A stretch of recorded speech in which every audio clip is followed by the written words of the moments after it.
C'est la bibliothèque de la colonie italienne. C'est ici que l'Occhio a vu le jour. En 1986, ça s'est passé une chose. J'ai reçu un coup de téléphone. Il y a Madame Pedrazzi qui m'a téléphoné. Il m'a demandé si je pouvais accompagner les chants de la chorale avec ma guitare. Et là, j'étais étonné. Ce groupe mixte de la chorale de la mission catholique italienne, il y avait beaucoup de jeunes.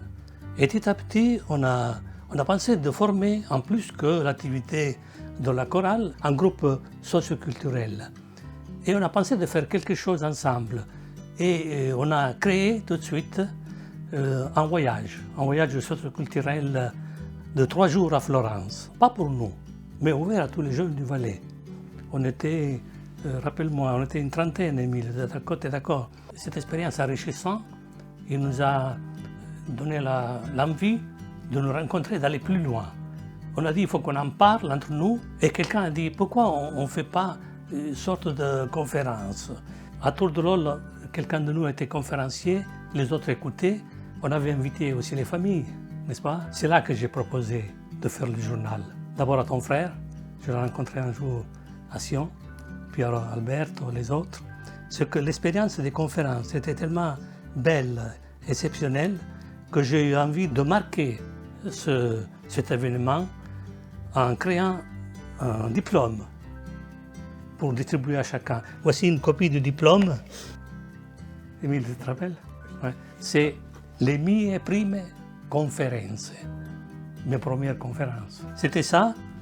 Et là, on s'est dit, on est capable de faire un journal. Ton frère a dit oui, et Felice oui, Alberto oui. On a commencé déjà à se rencontrer 4 ou 5. On a fait ici des réunions. Il fallait trouver l'argent, trouver les idées, comment remplir le journal et donner un nom au journal.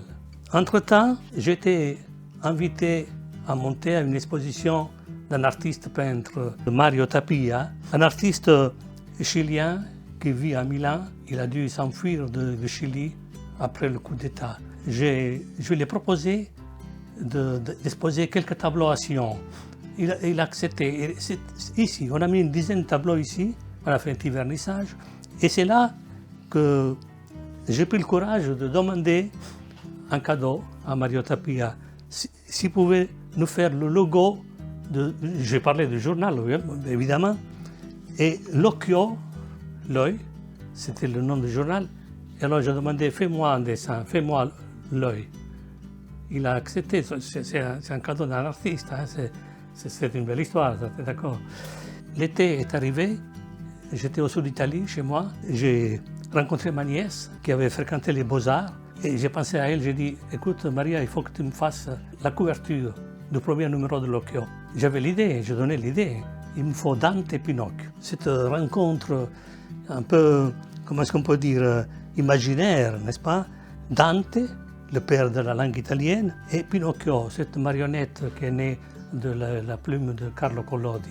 Dante et Pinocchio, que j'ai demandé à l'artiste, il faut qu'ils se rencontrent à Sion, à la rue de la Majorie, devant les locaux de la colonie italienne, devant la porte de cette salle.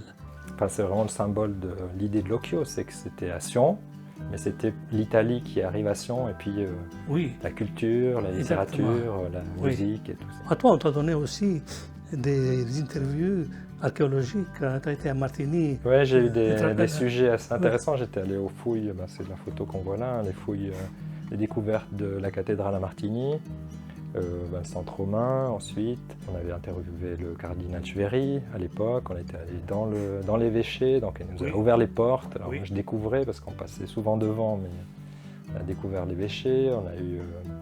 Et puis ça faisait partie un peu de notre vie, c'était intéressant. Je sais que j'étais pas toujours à l'aise de dire que j'étais italien, ou les gens me disaient « mais parle italien », j'étais un peu gêné parce que je suis en Suisse, alors c'était une façon peut-être d'avoir les deux, puis de vivre bien avec les deux cultures, et l'italien, et puis la Suisse, et puis ce mélange qui finalement, il permettait aussi de faire des choses vraiment intéressantes, des voyages, des journaux, des découvertes, et puis redécouvrir aussi sa propre culture. À tel point qu'après, quand j'ai dû choisir le collège, j'ai fait langue moderne pour approfondir l'italien. Alors beaucoup, ils ont dit, t'as fait italien, comme ça, t'avais des bonnes notes. Mais c'était pas que ça, c'était aussi pour découvrir un peu cette culture. Ouais. L'Occhio, petit à petit, après, il est disparu. Pourquoi? Parce que depuis 86 à 93, on était encore tous liés, tous ensemble. Après, chacun est parti de son côté et l'Occhio, c'est un souvenir pour le moment.